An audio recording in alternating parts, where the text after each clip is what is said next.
Welcome to this episode of Paneurama Creative Industries, where we explore the crossroads of storytelling, society, and the audiovisual future, and try to point in directions of where the industry is going, making it possible for young professionals to position themselves. In today's episode, called The Future Narrative, we will dive into one of the most fundamental questions of our profession. Why do we tell stories? What is the purpose of our work? Not just as creatives, technicians, or business people, but as storytellers in an age of transformation. We will ask ourselves, do we as storytellers carry a responsibility to shape the values of our audience? Can the stories we create, being live action or animated, help defining the world to come, or perhaps even gently steer it in a direction? Because, let's face it, stories are not just entertainment. Stories are culture shaping, value building, and future creating tools. Today, we'll reflect on how the narratives we choose, whether they were in film, television, games, streaming, can influence how people see each other, how they act, and ultimately how they imagine the future.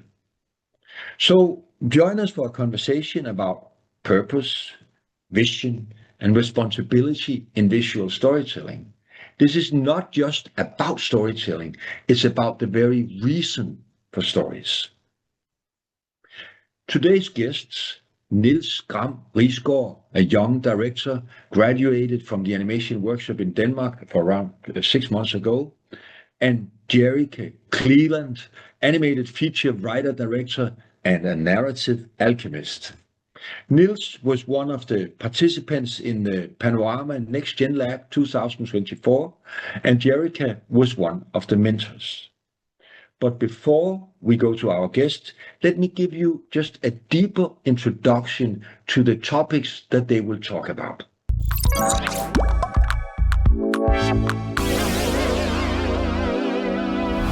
Never in history has humanity faced a greater challenge than the crisis of climate change and biodiversity loss. This is not an ordinary crisis that will go away if we change some rules and laws. This crisis is threatening our very existence as species. For a period of 10 years, it seemed, at least here in Europe, that we were beginning to acknowledge this reality. Policymakers appeared to act with a sense of urgency, recognizing that we were confronting an unprecedented crisis of a scale never before seen in human history. A crisis that demands that we stand together as one humanity, that we agree to face the consequences of our own existence, an existence built on a model of infinite growth on a limited planet, with finite resources, and within a biological system now under such pressure that it is collapsing around us. But that momentum seemed to have shifted. Today, some of the most powerful political leaders of the world often behave as if they have neither accepted or understood the urgency of our situation. The world appears to be run not by leaders, but by misleaders, figures who deceive the public into believing that the imagined supremacy of nations or that the outdated definition of borders entitle them to act like unhinged macho teenagers, suppressing, occupying, killing, manipulating. And all of this is unfolding before our eyes. Some say that humanity must radically reinvent how we function if we are able to continue as a species.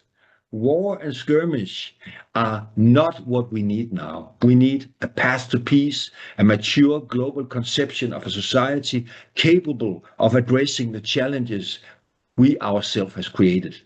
A society capable of building resilient, peaceful, and lasting communities. Now, what does this have to do with the audiovisual industry? You might say, well, I'm just an artist trying to express myself and to make a living. Why should this concern me? Well, I believe this discussion does concern you because you are part of an industry that helps shaping our collective narrative. When we reduce culture to mere commercial products, it loses its deeper meaning. Culture becomes something to consume passively, something that numbs us or helps us escape reality, rather than something that invites us to reflect on who we are and what kind of future we want to create. So let me give an example.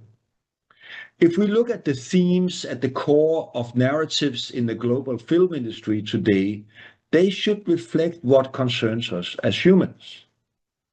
According to our friend the ChatGPT, the 10 most commonly explored themes in feature films are: number one, love and romance; number two, good versus evil; number three, coming of age; number four, revenge and justice; number five, survival; number six, redemption; number seven, identity and self-discovery; number eight, power and corruption; number nine, freedom and oppression; number 10, death and mortality. Now, themes can be combined, and you can make a coming of age film that takes place in a dystopian future. But can it really be true that the biggest challenge that humanity has ever faced is not represented in the top 10 of mainstream feature films in 2024?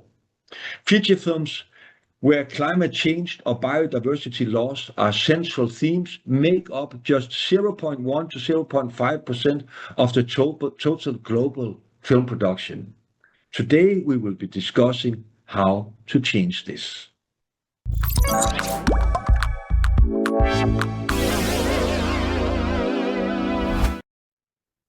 And now, welcome to Jerica and Niels, who is sitting in Denmark and in Yorkshire in England.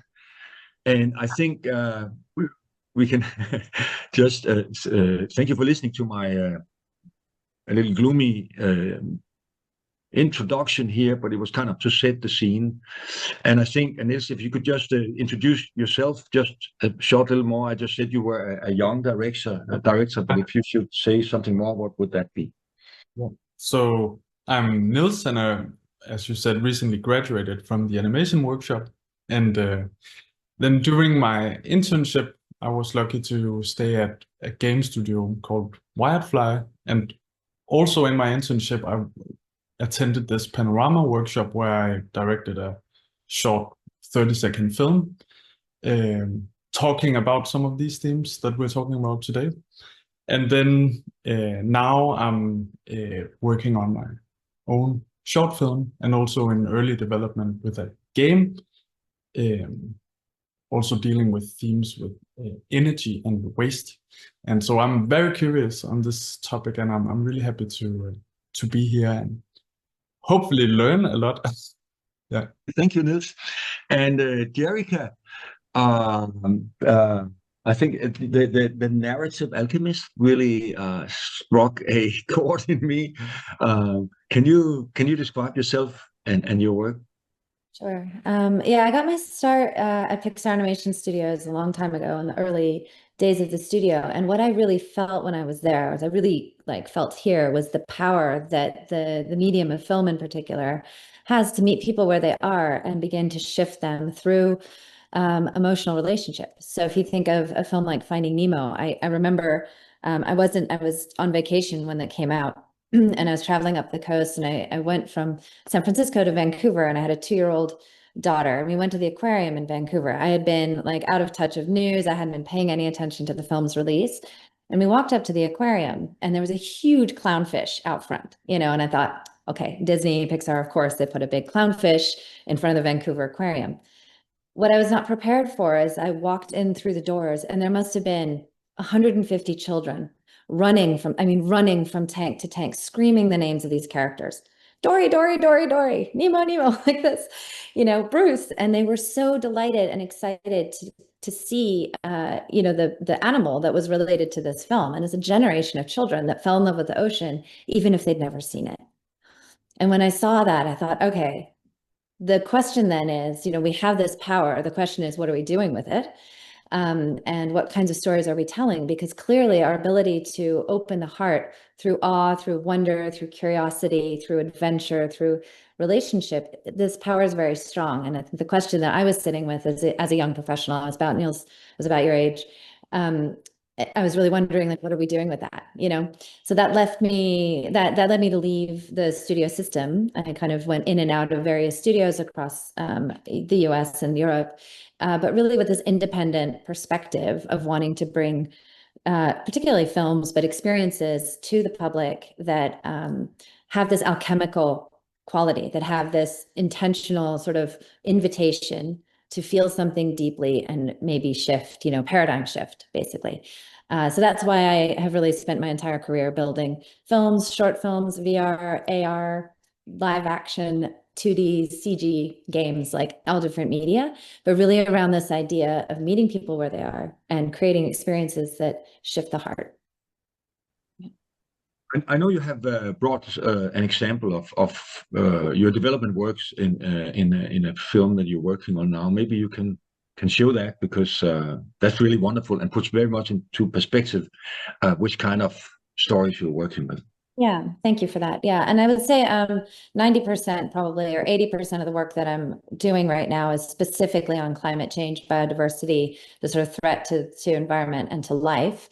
And then the rest is on sort of compassion and, better human quality in relationships, or our relationship with ourselves. Okay, so this is a loose interpretation of an Icelandic children's book called Story of the Blue Planet. It was written in 1996 by Andres Snare Magnusson. And it has this very strong environmental story told within the context of kind of a friendship story and an adventure story. And our interpretation of it has brought it to an older audience. So this is like aimed at families, kids 8 to 12, because we feel like this is the space where there is a lot of room for influence. So it's got a tone a little bit like Kubo and the Two Strings, if you saw that, or Spirited Away, or Wolfwalkers. Kind of has this, entertaining, but with a deep sense of stakes and deep sense of meaning within it. So the story basically is about a planet of wild, forever children. So children who never grow old and no adults. And in this place, there's a reckless boy who convinces a mysterious stranger who arrives from outer space to give them everything that they want. And at first, it's paradise, and then the world begins to unravel. And in order to fix what's broken, our main character has to face a price that may cost him everything. So it's a story about desire, and in a sense, lost, and it's a little Faustian. It's a story about consequences. So this I'll just show you a little bit. This is what the island home looks like. This is a world where life blooms out of flowers. So any life that you see on this planet comes from flowers, not from like normal mammals mating and stuff. So everything is bloomed out of these flowers. And they live in this beautiful island. It looks like a water world. So there's just this island. And these kids live very wild and free. So they are kind of our innocence of humanity. They're in keeping with nature. They are very capable. They know how to, live their lives with the predators that are there. They enjoy their lives very much. And this is our main character, Plimir. And he is the youngest of the tribe. So these kids are forever young, but he is the most recently born, if that makes sense. And he's a bit reckless and has a reputation for, getting into trouble. And then this little girl is born. So out of a flower is born this new girl, and her name is Okay. There's a bit of a joke of how she gets named, but she has this very adventurous spirit. And the two of them end up stuck together because the rule of the tribe is that the youngest always mentors the next youngest, the newest born, for 1 year. So these two end up together and on an adventure where they meet this mysterious adult who lands in a spaceship on their island. And he's a kind of a new age, a little bit like enlightened kind of guy. And he sees right away that he has something that they want. And he is able to give the children this magical flying dust that lets them fly. And the beauty of this whole thing, I'm just going to show you some of this artwork. The beauty of this whole thing is that they get this magic flying dust that only works in sunlight. And so in order to be able to fly all the time, they convince this mysterious stranger to help them pin the sun in the sky. And when they pin the sun in the sky, they have daylight all the time and they're able to fly endlessly. So they have this beautiful adventure being able to fly all day, every day. and this is here how they get to fly. But the problem with that, of course, is if you pin the sun in the sky and the planet is no longer rotating the way it should, one half of the planet has sunlight, but the other half of the planet, this is where they pin the sun in the sky, the other half of the planet doesn't. And so Blimir and Okay end up through adventure on the far side of the planet, and they land in this strange, mysterious, dark, dying forest where the animals are starving and everything is, you know, frozen and brittle. And they realize once they're over there that this is the consequence of the fun that they were having on the other side of the planet. And then they discover, kind of to their horror, that there's this world that's dying for light, and that there actually are children that also live there. And so they meet this tribe of children, and they realize that they are responsible for what has happened to them, but they don't really want to reveal that they're, you know, they're at fault for that. So the story then is about how do they get back home and rectify everything, and how do they save these children that are in the dark and put everything back to right. And you know, they don't have an easy time of it. So that's what the story is about. But it has a tone that's very like adventurous and fun. There's a lot of comedy in it. It carries a little like Kubo and the Two Strings, if you've seen that. It has like quite a lot of banter and entertainment, but the stakes within it are quite strong. And the idea is, you know, really how does Blimir learn and come of age to take responsibility for the choices that he's made and put things back to right, which is kind of what we need to do. So it's a little bit our story, really. And that's what's interesting about it, is I feel through these characters and through this world, we can fall in love with their adventure and see the parallels to our own. But thank you for sharing this wonderful and exciting project with us. I mean, it looks great, and the moment you start to showing the dark side of the the planet or the island, I would say it suddenly became, you know, a picture that an image I could refer to as a parallel of the situations that we are in today as humans. So I wanted to ask, on your website, Jerica, you state, I create worlds, craft stories, and build character to touch the heart and inspire transformation. What transformation do you refer to here? That's a great question. And I think it's one I'm really careful about, because I think it's important to state upfront that I'm not prescriptive, you know, and I don't want to sit in a place and be like, this is how people need to change. All I can do is, as an artist, say that I see certain, you know, problems in the world or certain wounds or certain tendencies, and then I feel a need to try to address those. So for example, I might see that children become less and less creative as our school systems sort of make it more difficult for them to be free or to be able to connect to their imagination. This is causing a ripple effect of adults that are lacking kind of in the ability to think creatively or innovate at a time when we really need all of this. And so from that place, you know, I write a story that is about a boy who can't contact his own imagination, you know, and we take him through an adventure where he unlocks that. So it's not that I'm saying everybody has to do this. It's more that I feel a call for, there's a wound in society, and then I try to create an experience that offers a paradigm shift through an emotional connection. So transformation is sort of like, well, whatever it is that I kind of am feeling in the moment. Most of my work is around what I feel is a fractured love relationship with life, you know, with nature. So much of my work is about that relationship, you know, taken in different ways. But it's really, you know, my responding to what I see as pain, you know, and trying to create positive experiences that show, you know, another way of either surviving something or coming through it or changing for the better, you know, from that point of view. In the business that we are in, because it's also a business, the wonderful proposal for a film you just presented, I can smell an investment of at least, if it's in Europe, around 20 to 30 million euros. Yeah, I mean, the financing for this kind of project, and similarly with the one I was talking about just a minute ago with Imagination, they're both in this 20 million mark, which is definitely a more challenging place to be. And the industry right now is sort of divided in two.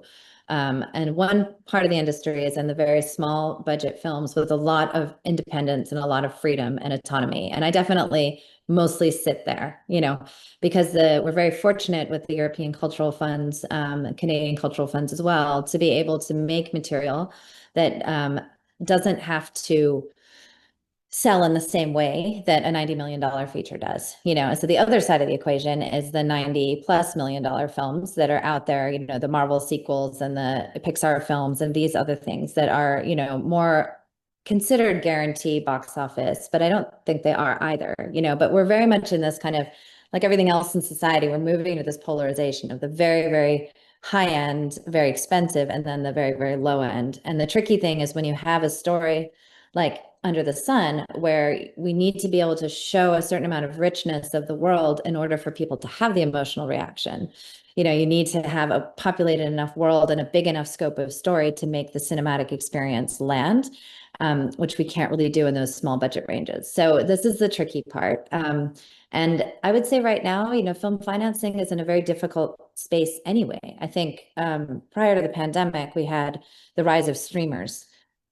Just to sideline into business for a second, we had the rise of streamers, and there was a lot of question marks around what was, Netflix and Amazon and all this stuff. What were they going to do to the sort of film financing structures? And just as this was trying to get sorted out, the pandemic hit, and for years, all of our financing has been based on minimum guarantees at the box office, and suddenly we had a box office of zero.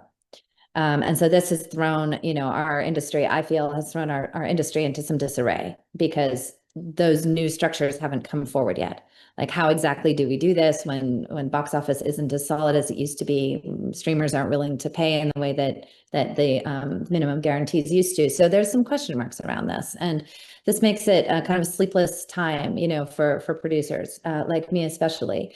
But I kind of believe that there's also a new time rising, which is that I think that people who have resources will start to see that return on investment is not just about money. Return on investment also needs about like cultural value. It needs to be about impact. And if we can start to see individuals that can see that their money will come back to them, maybe not 10 times, maybe not 100 times like, investment has been in the past, but they can see that there's also positive impact, that this is worth investing in. But I think it's an open question, Martin, like how we do this, And when you go into the executive room at one of the big streaming companies, you mentioned Netflix and Amazon and all of it, and you're presenting that the outcome of this requires that they have a certain commitment to compassion, kindness, and duty in their choice of what stories to make for the future. Do you think that this will resonate in these rooms?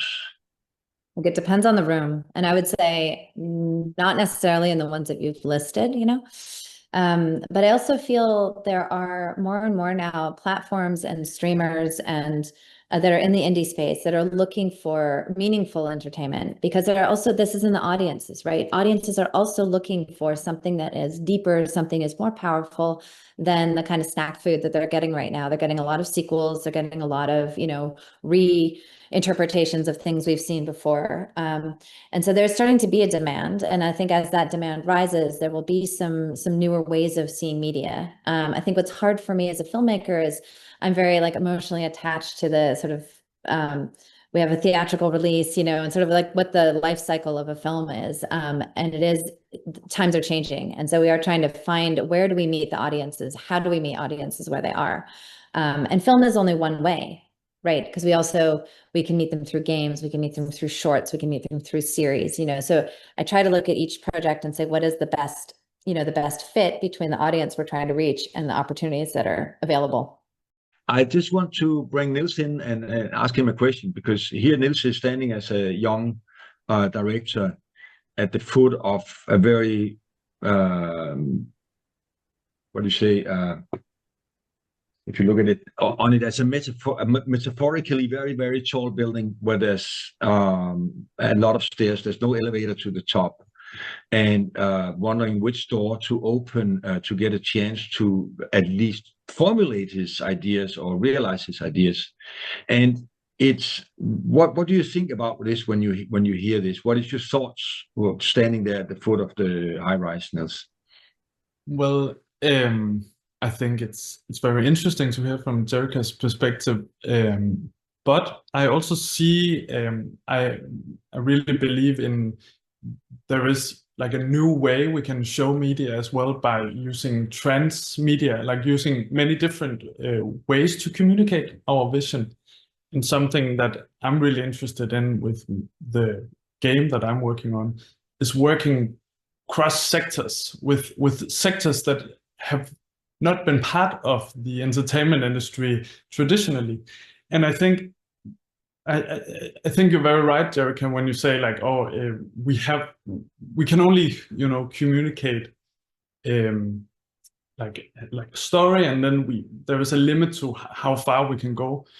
But I'm thinking if time is on, is a limit, and there is like these really important topics that are really important to attend now, then I think maybe it is enough for these big films that can really impact kids, like Finding Nemo. That's an amazing example. But I'm thinking with this game that maybe we have to start making people proactive. So we are working with both like a macro and a micro level in society. So if you can make a game where you are working together with schools for example, in Denmark, or we are working together with the Energy Academy in Denmark, and they have contacts where they can go out and make events where you do something in your school and you are forced to do it with your parents, and they come, and because your kids have to do it, then your parents do it as well. And so you sort of think of entertainment and combining it with action. And I think that would be an interesting way to go. And maybe the only way to go, if funding is really limited, you have to start being a bit creative with how you could fund your projects. I don't know what you think about this. Yeah, actually, I can speak to it directly, which is I totally agree. And I would say two things. One is that as you do world building, I do much more world building, and then I sort of pull from the world, what is the kind of, story that best suits this medium. But if you can create a world that has a certain, metaphorical representation, then you can interpret it into different media, and you can bring out different pieces and build that brand. Then those different products cross strengthen. So a concrete example of this would be I had an immersive theater project some years ago. Pandemic hit, and I thought, I can't do immersive theater. But it was about on an environmental theme. And I was looking out the window and realized, okay, instead of creating a metaphor for nature, what if the installation is nature? And I bring performance, where people are outdoors. And so that turned the project into basically an AR mobile adventure game that's played with kids and families in the outdoors. And basically you go on walks, your phone is transformed into a magical device that reveals these little characters that are the functions of the ecology. So basically you walk outdoors and you meet these little characters that are the ones that are doing photosynthesis or whatever, soil creation, these things, and they have problems based on climate change. And so you become a magic user that you're tasked with helping these characters by rebalancing earth, air, fire, water, energy. The reason I give this as an example, Niels, is exactly to your point, that action, it's like when you place the player in a position of like, I am the one who's now tasked with doing this thing, and you give people basically missions or some activity that they're responsible for, it starts to ignite a different part of their soul, spirit, kind of thing. And so through gameplay, we can also do a lot of change making, so that particular project is a very small budget, done independently, and as a free to download kind of adventure app that you play on your phone. So yeah, I encourage definitely any kind of, the thing is we need millions of stories in many different ways brought out across different media, in order to provide as many possible hooks for people as we can. So yeah. Human history has certainly been defined by whiteness and maleness, but this is changing. On this year's FMX in Stuttgart, I was lucky to talk to Saraswati Vani Balgam, CEO of Dancing Atom Studios. Saraswati develops original films while mentoring studios globally.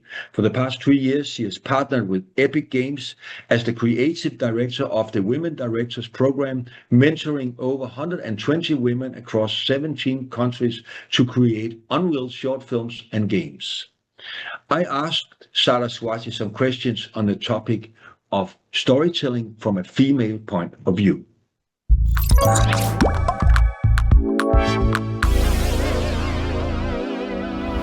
No matter what story it is, a story cannot be told without the woman in it.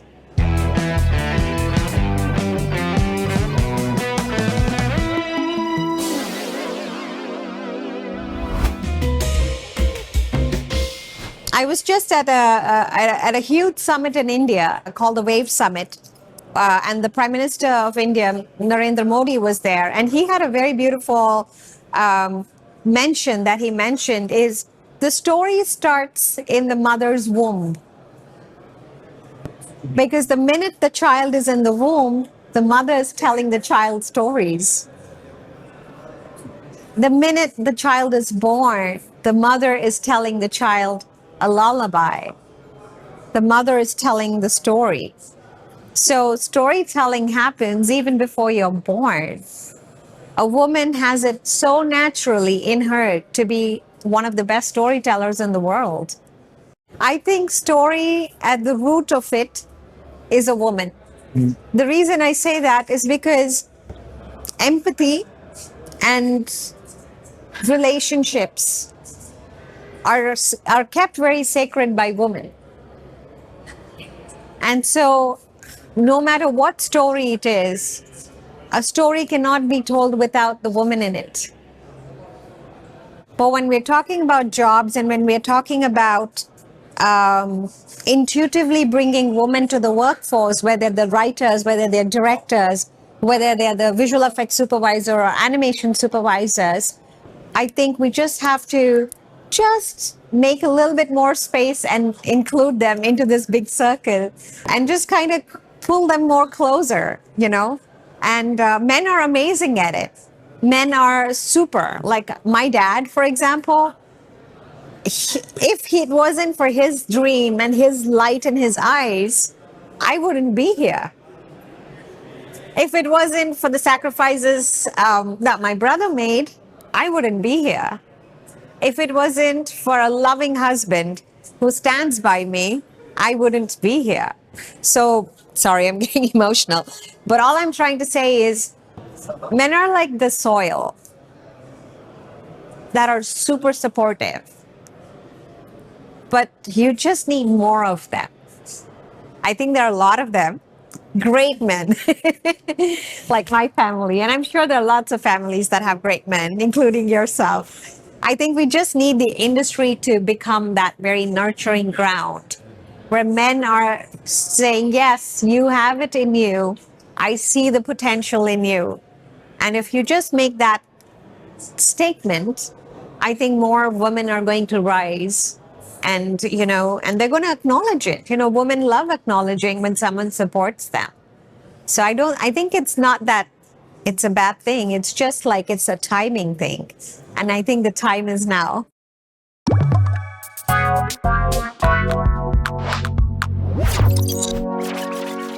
Because we're a multiplicity as a race, as a species, you know, we're so different that it's important that there are many different kinds of stories, because not one story is not going to fit everybody, you know, or touch somebody in the same way.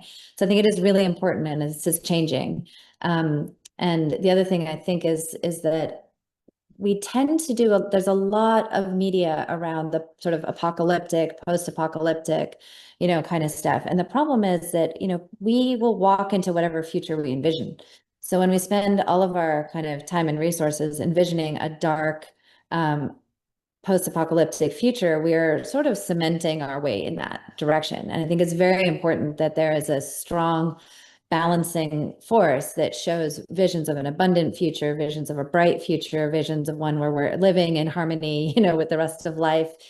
We need to be able to see those stories so that people can imagine what our world could be like. You know, we are in a time of breakdown. There's no question that we're in a time of societal and environmental breakdown. And so being able to see what it could be like in a positive near future way means people will be able to look toward that and cling less to what's breaking down. If all we show are futures that are terrifying, people are going to cling very hard to what they have right now. And that's only going to make it harder, you know, for us to make this shift. So I think there is a call for all storytellers and all, you know, media makers and everybody out there who's kind of touching people in this way to think a little bit about what vision are you providing for people? You know, what experience are you giving them emotionally, and what are you painting, you know, as a possible future? Yeah. Niels, any comments on this?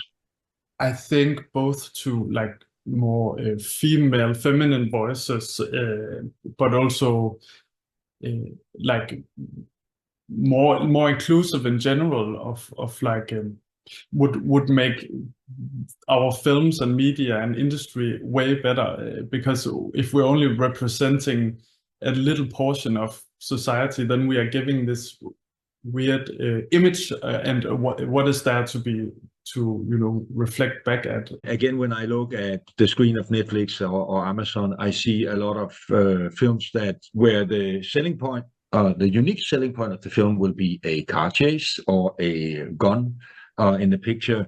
And I'm sure if you collected all the scenes of car chases and violence and put them into one film, it would be maybe around 25% of all the footage of a year of production of mostly American films.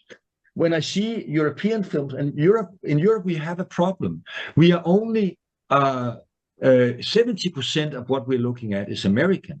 And then there's 10-15%, which is other territories. So as European, we are not able to even to make our own audience interested enough in our films. And the question is it because we became action junkies of watching too much American violence and car chases, and therefore when we see a reflexive, deep, French, wonderful movie about some existential important thing, we are easily bored? I mean, this is a really interesting question. And it's hard to say, like, it's a bit of a chicken and egg, which came first, you know, the kind of candy coat, you know, or like something that's compelling because it's action and it plays on adrenaline, like which came first? Did that come first and people wanted more, or, you know, which way around?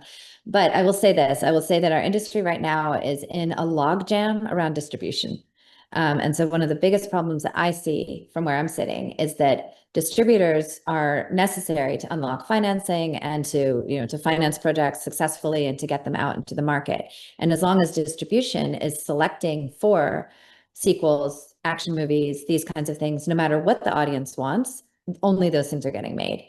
And so this is very, very challenging for us as indie producers, because trying to get something that is different from that through, you know, through this it's like a needle you're trying to thread, you know, you need to somehow find a distributor who can see the value of what you're proposing enough to allow it to get distributed, you know, so that then you can see that the audience does enjoy it.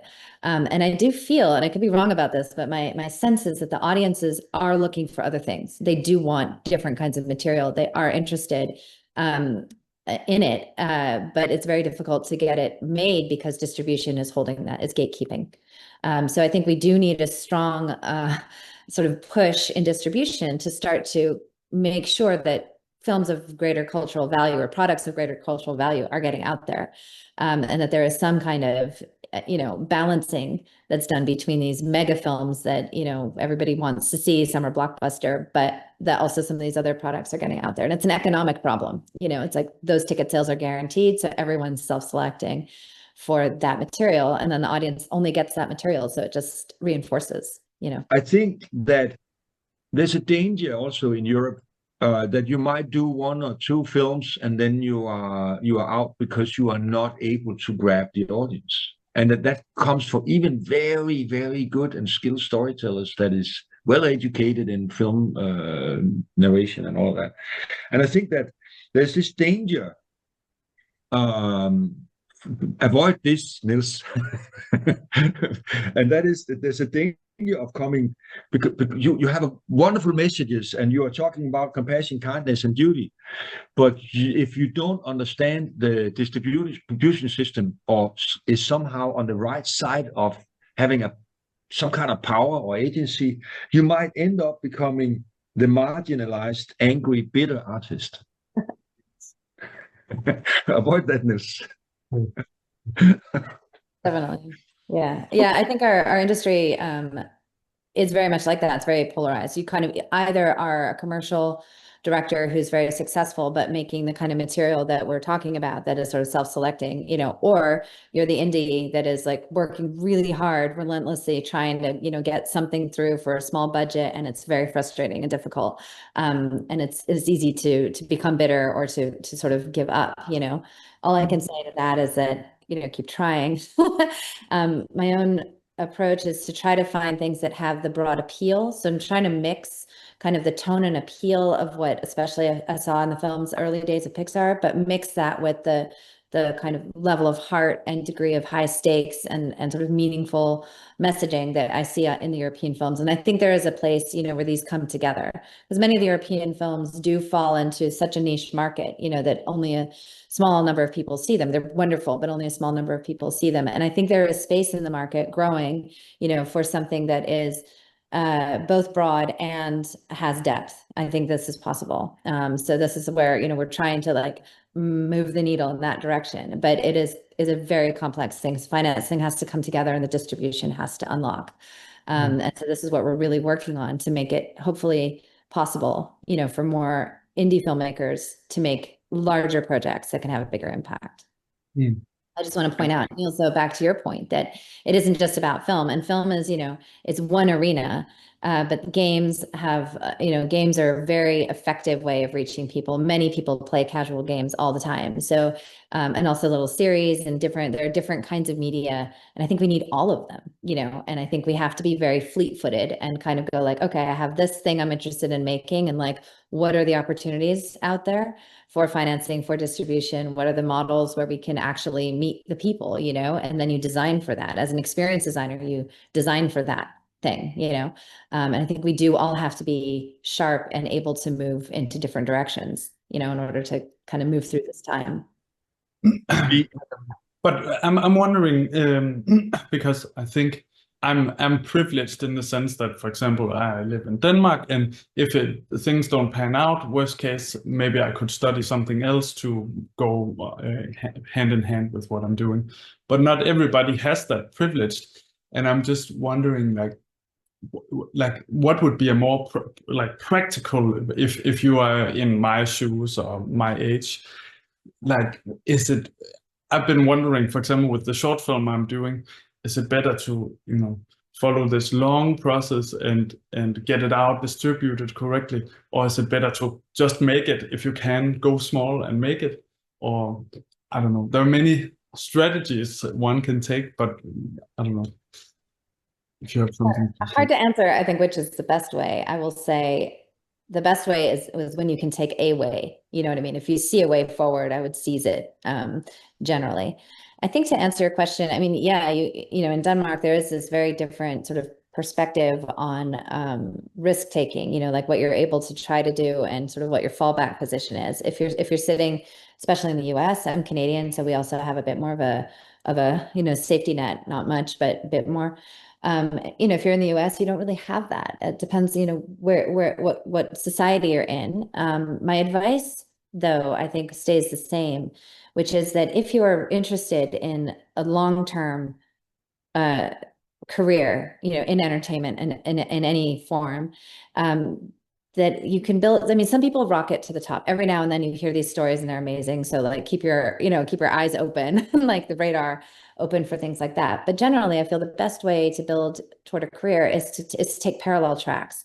So if you want to be a writer-director, then working in any aspect of let's say you want to be in film, any aspect of the film industry that allows you to see into that view while you're earning a living, this is really helpful. So instead of, working at the grocery store and then like making your short films on the weekend, if you can get on set, for example, if you can be a runner, if you can, like I trained as a cinematographer. So that put me in a position where I was seeing, at a very high level, the decisions that were being made. And I could ask myself, I wasn't necessarily speaking in a review, but I could watch the director and think, oh, what would I do? So every day that I was working, earning the living that I needed to, I was also learning about what I wanted to be doing ultimately. So then when I was ready to shift over, I had a lot of experience from a perspective that also allowed me to stabilize myself financially. So I think, we have to be, if you really want this to happen, you have to be willing, first of all, to, I think, dedicate time and energy beyond, your normal ask. And then also be smart enough to take jobs and roles, internships, and make your way, by taking things that are parallel or near adjacent to what you're really interested in doing, and that way you're sort of moving yourself forward, while also keeping a practical, level of experience and finances coming in. Now we are going to see some films from the Next Gen Lab 2024, and we will just, I think we will be able to see all of them and just give a little talk after each film about, have a little talk about what theme they are addressing. This is film that all are addressing a theme within sustainability. And so let's see the first films. I think it's called Tree Hoppers No More.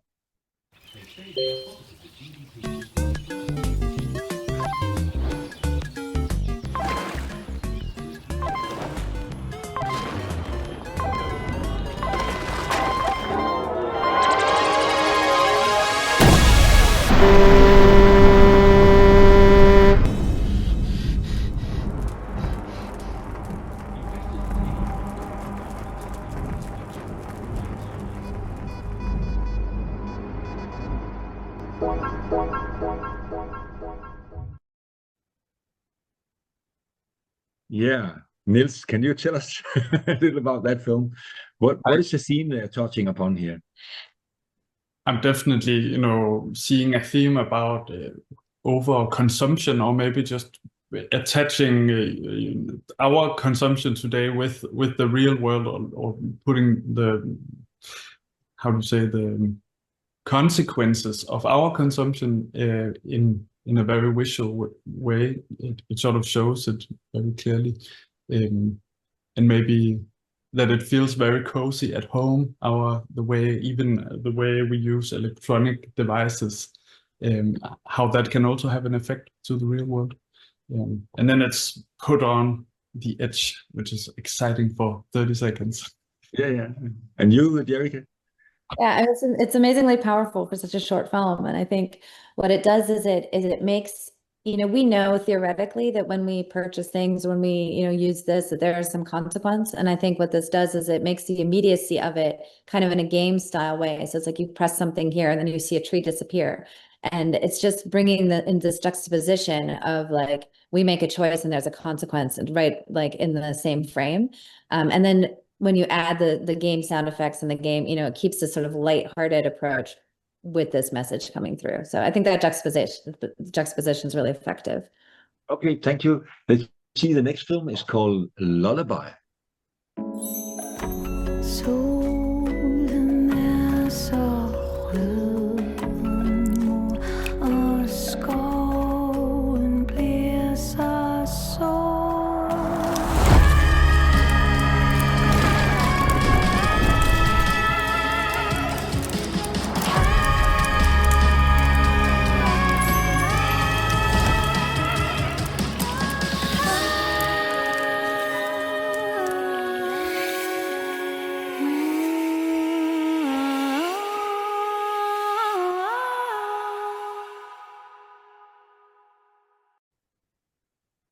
Yeah, that's I've seen it a couple of times, so I'm cheating.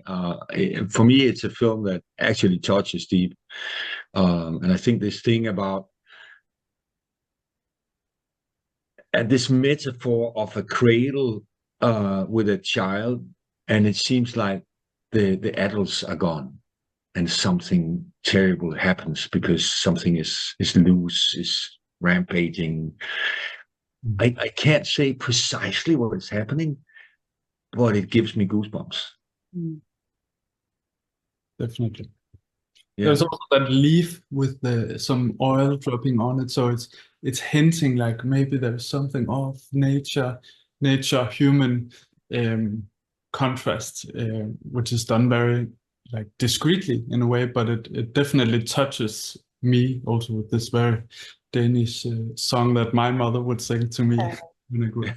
Yeah, and I think it's reminding us of our role with nature, which is, we should be caretaking. We should be, caring for the baby in the cradle, and, it's not what we're doing. So I think, it's very powerful in its metaphor. Yeah. Let's see the next film. This is actually done by you directed this, Niels, so you will get something to say afterwards. This is called Pace Yourself.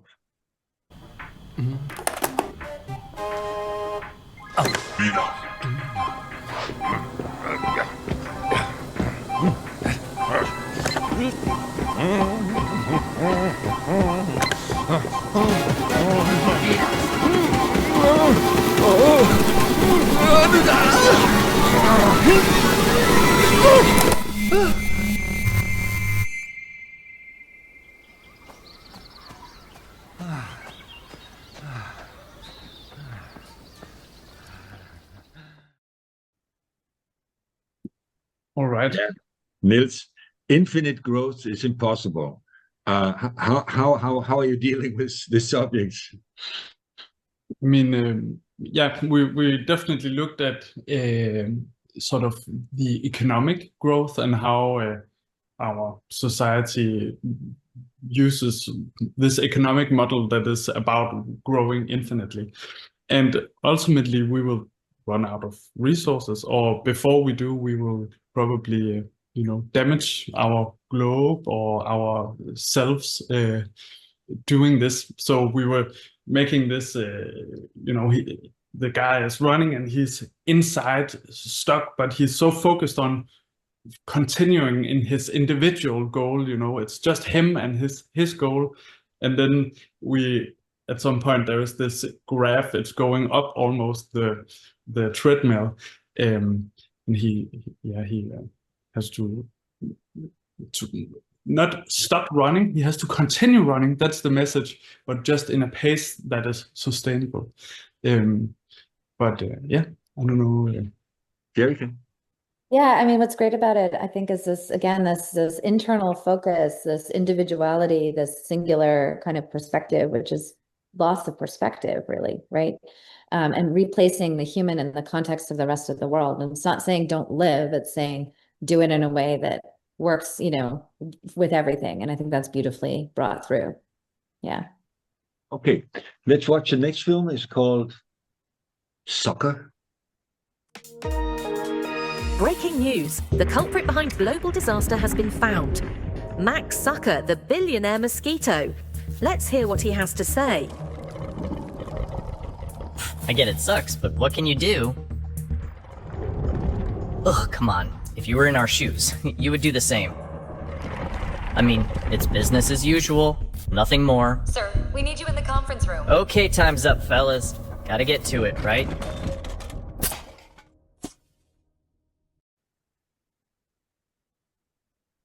This film is more on the fun side. Okay, Jerry, let's hear. Why are you laughing? I mean, I'm laughing because it's so true. Like it's, it is using comedy in a way like the fool does in Shakespeare, to really hit something that's very, very true. It's like we do have, individuals and corporations that are sucking things dry. And it's done in a way, that is meant to be comedic and meant to be, just lighthearted, but also, it's a very strong statement that they're making. Yeah.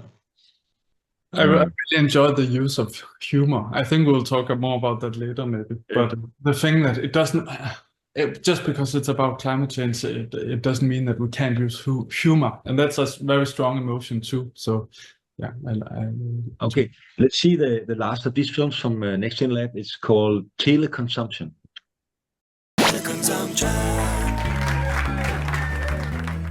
For the special price of only $2.99, this shirt can be yours. It's not only low price, but also low quality. Now here we have an amazing green battery. All you need to know is that if you buy now, you get an early depleted lithium mine for free. Coming up next,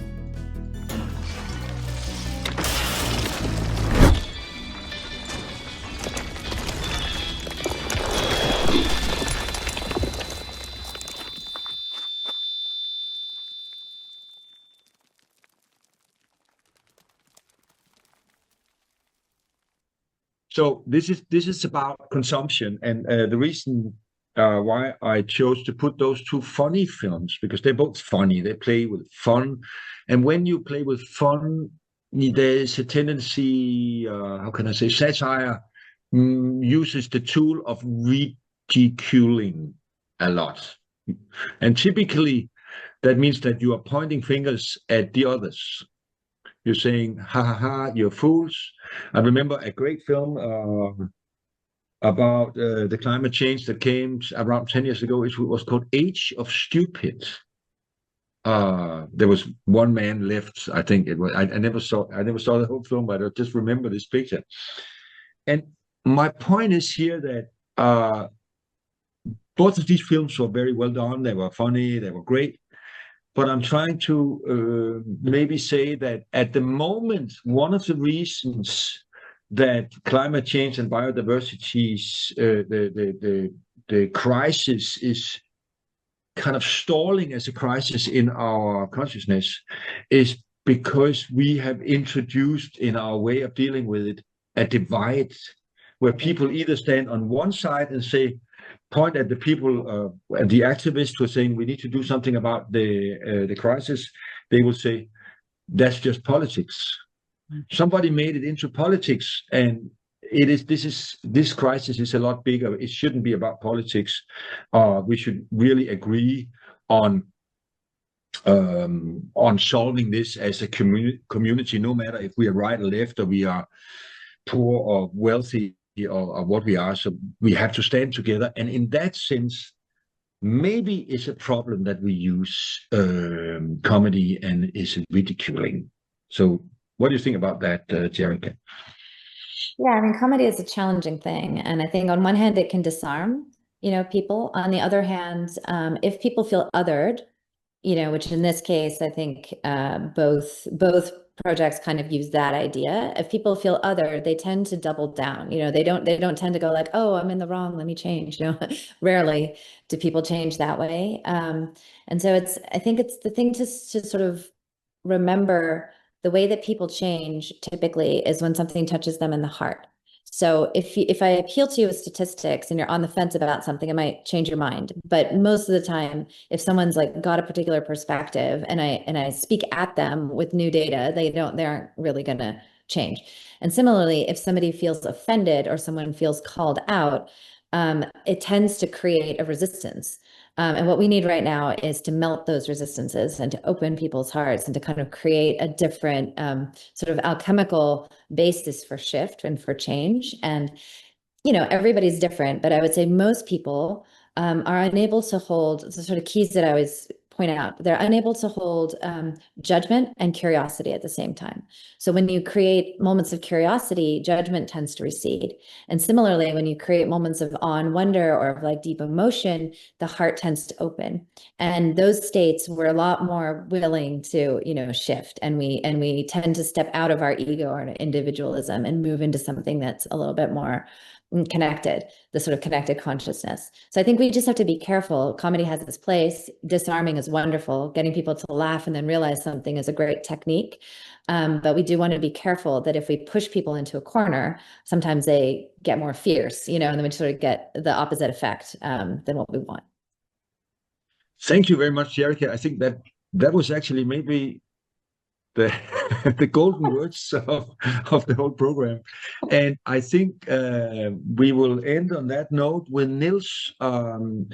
Niels, you went to Brazil and you were facing a challenge down there, which was that you had to make a film about biodiversity in Santos, but you had to talk to a target group who was actually not from your side of the political sides. So can you tell us about that project and what you ended up doing and why you did that as a introduction to the film that we will see at the end of the program? Okay, so it was very difficult since they were almost refusing that they could change this because this was God's will or this was fate.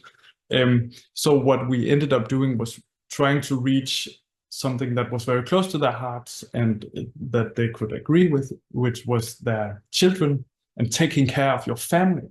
And so we tried to go very emotional, heavy, and showing this family taking care of their child, and showing by taking care of your child, you're also taking care of the earth, and these things are tied together, and it's sort of this loop that shows you visually in a very short amount of time how these things ties together and why they're important. Before we show the film, I'll say thank you to both of you for being a part of this today. Thank you for coming home from South Africa and just do it the next morning. And thank you, Niels, for spending your time in Aarhus on this. And thank you to the people who have been watching it. I hope you got something out of it. And let's see the little film. It's called União or Evangelicus.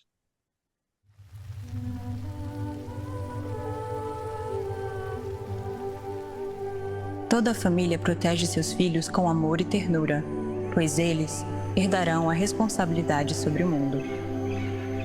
Tomou o Senhor Deus o homem e o pôs no jardim do Éden para o lavrar e o guardar. A diversidade da natureza cuida para o homem, em retribuição ao seu amor. A terra e todos os que nela vivem pertencem ao Senhor. A harmonia da família protegerá o nosso mundo único.